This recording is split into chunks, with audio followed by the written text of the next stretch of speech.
Joy to the world. What a time of the year. What a time of the year. And the song that goes, it's the most wonderful time of the year, can also be the most challenging, can't it? Memories of the people that we shared our experiences with early on maybe are no longer in our experience. Our families, some of our friends, and it's the evolution of each one of us to get us to here. So I took a couple of lines from Joy to the World, the song, and that's where I'll start the lesson today. Joy to the world, the Lord has come. Let earth receive her King.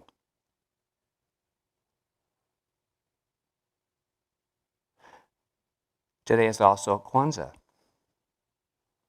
which I think is interesting with Desmond Tutu making his transition. It's the first day of Kwanzaa. Now, Kwanzaa is an African-American and Pan-African 7-day cultural holiday that celebrates family and community. So, talk about divine order, timing, and purpose playing itself out. So this morning, I will share spiritual readings, some music, and metaphysical interpretations as part of my lesson. And they intend to enrich our perceptions of this holiday season. In other words, it's the Christmas story with a lift. So let's take a peek into the meanings of some of the first few words of the song Joy to the World. And I'll do some paraphrasing and metaphysical uplift. Joy to the world.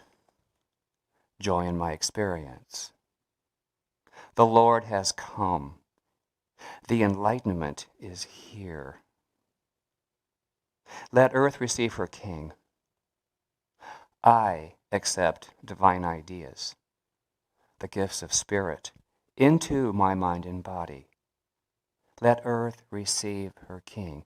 Let each of us receive the divine aspect of the love and the feminine aspect of spirit. So here's another view. This is from my reference book, me. Joy in my world, my consciousness of life and generosity of spirit, breaks through all boundaries, limitations, and fears. Joy in my world, my consciousness of life and generosity of spirit, breaks through all boundaries, all limitations, and all fears. Well, both Christmas and Kwanzaa are celebrations that encircle one another, and they do so in love and joy and in peace, living in a partnership with one another, recognizing the divine spark in all others as yourself.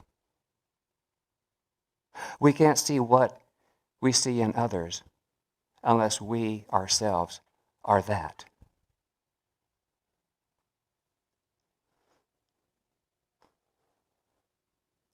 We live in partnership in a divine spark of possibility. And that divine spark, I believe, is pure love. And I also believe there is no better gift than being with those you love. Here we are. I'm in love with you right now. I love you. I love you. I love you. The Christmas story is one of love and its powerful draw of the Christ consciousness. Christmas is an opportunity for us to own our spiritual self in a much greater way, to turn toward and be in tune with the divine light that is within, and not dwell in the material world. Although Christmas is, about the material aspect of love. For me, it's when someone recognizes what I love without me even knowing it, and then that shows up in my world. And this happened for me at Christmas. Took me totally by surprise, and then I went, oh, of course, it was out of love.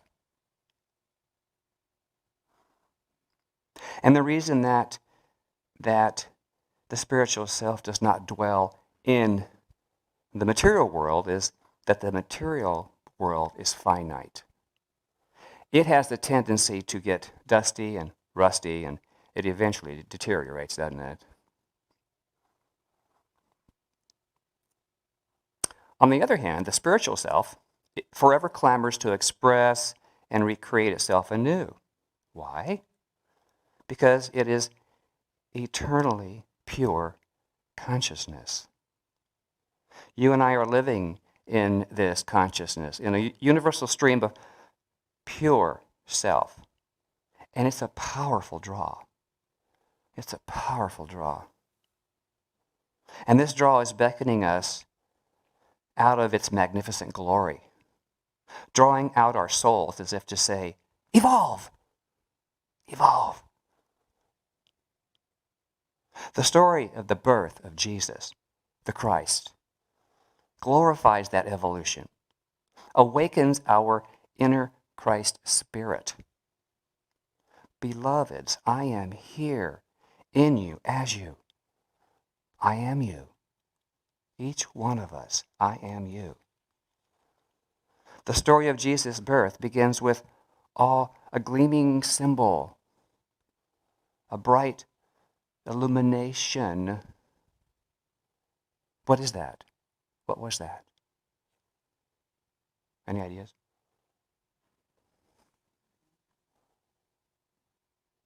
What did they see in the east? The star. Thank you.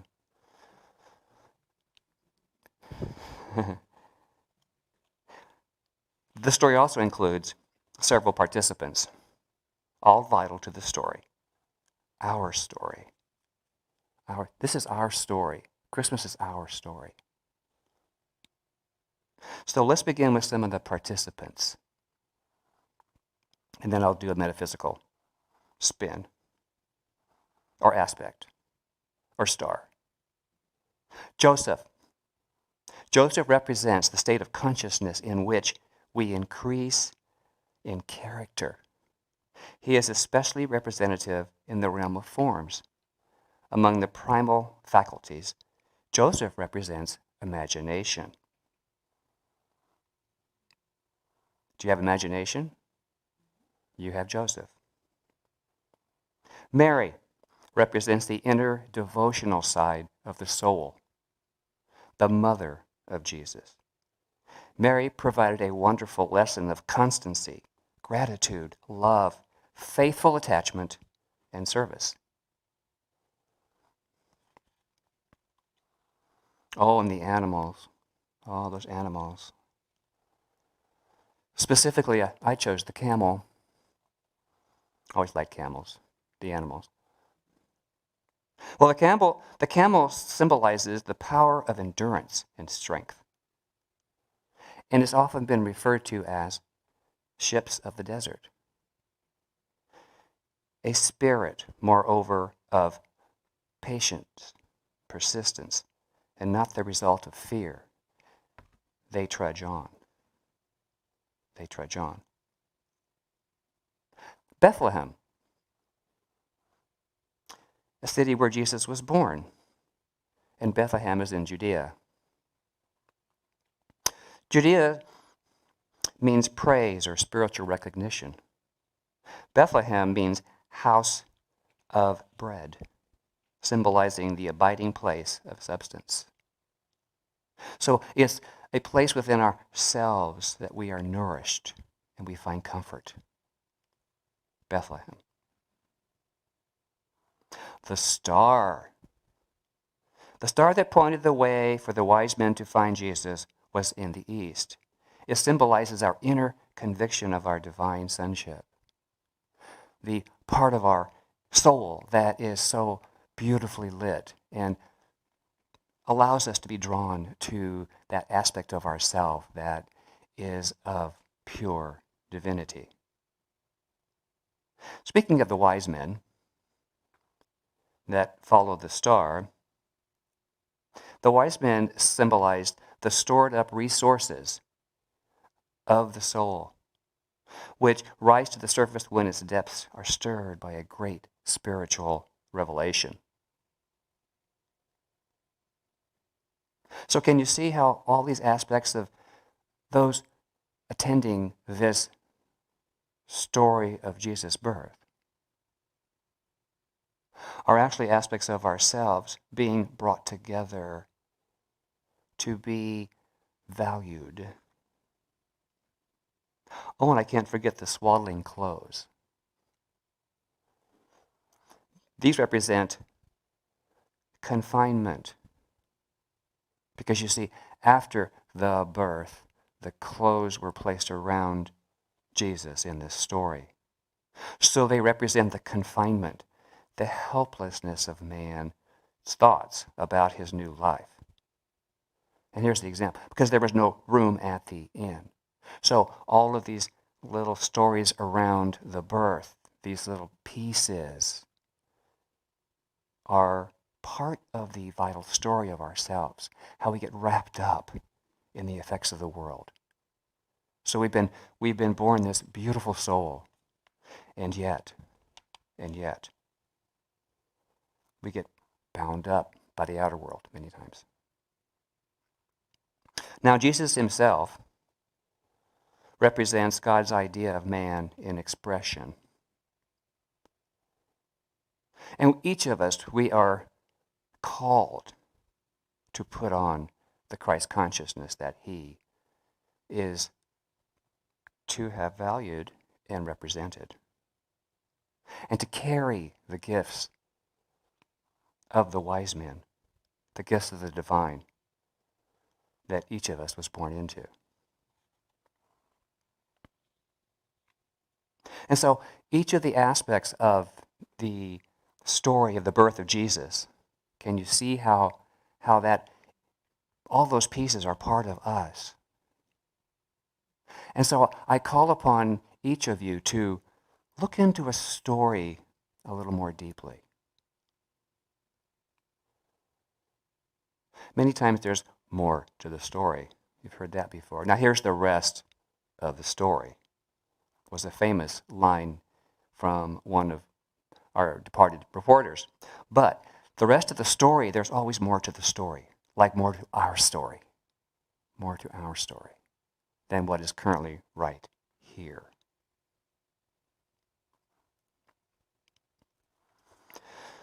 So here's another lift up. And I got to meet this gentleman. He's a retired Monsignor, and his name is George Francis Davich. It's titled Always There. If I could catch a rainbow, I would do it just for you, and share with you its beauty on the days you're feeling blue. If I could build a mountain you could call your very own, a place to find serenity, a place to be alone. If I could take your troubles, I would toss them in the sea, but all these things I'm finding are impossible for me. I cannot build a mountain or catch a rainbow fair, but let me be what I know best, a friend who's always there. My prayer this Christmas is to pray for peace. Pray for peace throughout the world, that soon the end of this flu epidemic will be gone. And so I pray that all will be well in our lives, and that all manner of things will be well. Sometimes things take time. but they too will be well. My blessings for health and happiness. The Monsignor.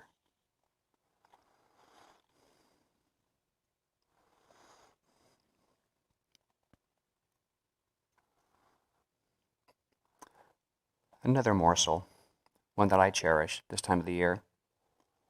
And the practitioners spoke different pieces of it on Tuesday at candlelight. But I would like to present it for you here this morning in its entirety, in one voice, our voice, but as one voice. It is the Christ Child from the Science of Mind textbook, page 360 to 361. Asleep in the heart of cosmic love, unborn, universal, potential, the Christ Child lay. And the great Mother Soul, brooding over her unborn child, conceived it in the stillness of her universal nature, imparting to it her own being. Born into time and experience, unnoticed, unseen, yet alive and aware, the Christ Child incarnated in human form, taking the likeness of men and women, yet giving no sign of its presence, waiting with utmost patience and love, the revelation that should disclose itself and proclaim the reign of peace. Many ages passed and vanished in the long yesterdays of time, and still the Christ Child waited. Nations appeared and disappeared, and toil, famine, pestilence, and want, hunger, cold, heat, and thirst, war, hatred, blood, and ruin, and still the seed of perfection unrevealed. But the universal wholeness cannot be forever subjected, nor cosmic love be kept from human form. That which was given must be revealed. The seed of perfection must burst. The shoots of heavenly planting must break the cords that bind, fanning the human into a blaze divine. And so the long-appointed day arrived. A voice from out the stillness spoke. "This is my beloved Son. Let the earth be still in his presence. Let the beasts of the field, the birds of the air, and all living creatures be still. Let the hosts of heaven sing praises, and let deep cry unto deep." Then spoke the Christ Child. "I am here to bring peace. I am the child of joy, and to all who will I give life. I am formed of happiness. I am come from eternal stillness. Quietness and confidence are mine. In the heart of the Father I have lived forever. O nations and all people, look unto me and be saved. Behold my face, shining as the sun, and my feet shod with righteousness. In my left hand are riches and honor, and in my right, peace forevermore. All that I am, all that I have, I give."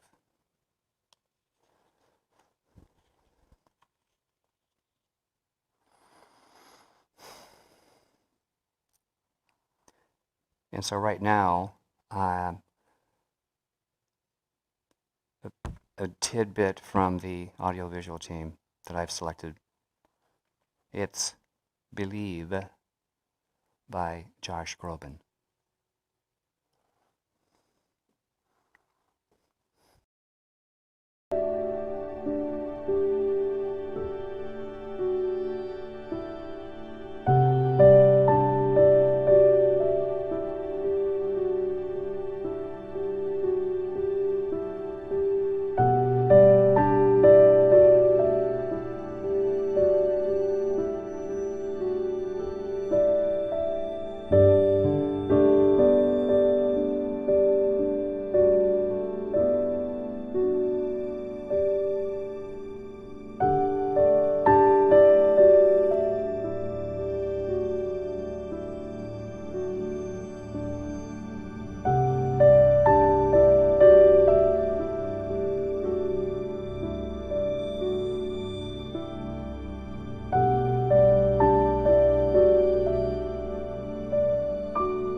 If you just believe.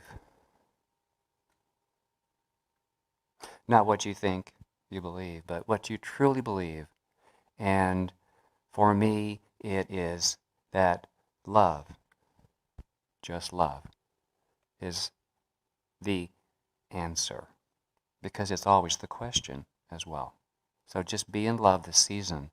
And the more we are in love with the truth of ourselves,